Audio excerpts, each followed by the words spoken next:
Nag-celebrate si Kim Chiu ng kanyang 35th birthday ngayong araw.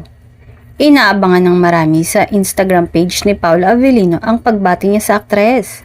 At hindi naman sila nabigo.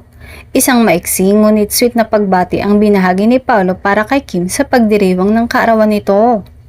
Himlay malala ang mga Kim Pao fans ngayong araw sa kanyang kaarawan.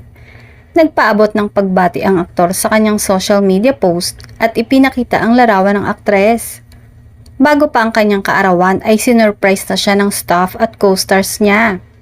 Kitang-kita sa mga video na in-upload sa mga social media platform ang kasiyahan ni Kim na ipagdiwang ang kanyang birthday kasama ang mga katrabaho sa serye at pelikula.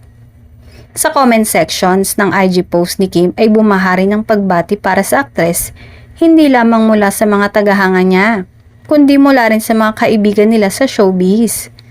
Ipinakita ng mga ito ang suporta at pagmamahal ng publiko kay Kim, na patuloy na nagbibigay inspirasyon sa marami sa kanyang mga proyekto at aktibidad sa entertainment.